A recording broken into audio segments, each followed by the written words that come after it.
ఆమేన్. చూడండి, ఇక్కడ చదువుకునే లేఖన భాగంలో చూస్తే ఇది యాత్ర కీర్తన.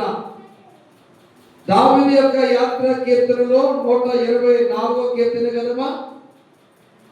8వ చరణం చదువుకున్నామా? అది ఏమంటున్నాడు?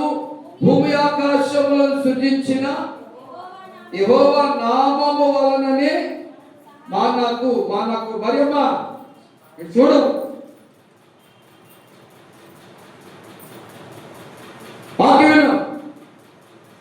భూమి ఆకాశములను సృజించిన యెహోవా నామము వలననే మనకు ఆయన సన్నిధి వచ్చిన మనకు, ఆయన విశ్వాసం వచ్చిన మనకు, ఆయనను ఆరాధిస్తున్న మనకు, ఆయనను సేవించుతున్న మనకు, ఆయన మాటలు వింటున్న మనకు సహాయము కలుగును. ఇప్పుడు చదవదు, ఇప్పుడు అందించదు. ఎప్పుడో నేను వాక్యంలోకి వెళ్తే మధ్యలో దూరం పారంలో పొడగలాలి.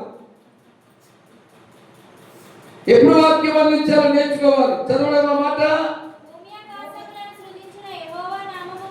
భూమి ఆకాశములను సృజించిన యెహోవా నామం వలననే అది కలుగుచున్నది. మనకు సహాయము కలుగుచున్నది, లేక మనకు సహాయము కలుగును.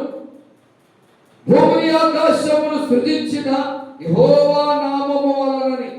యెహోవానుగా ఉన్నవాడు అన్నవాడు, యెహోవానుగా అల్ఫయు ఒమేగయు నేనే అంటున్నాడు.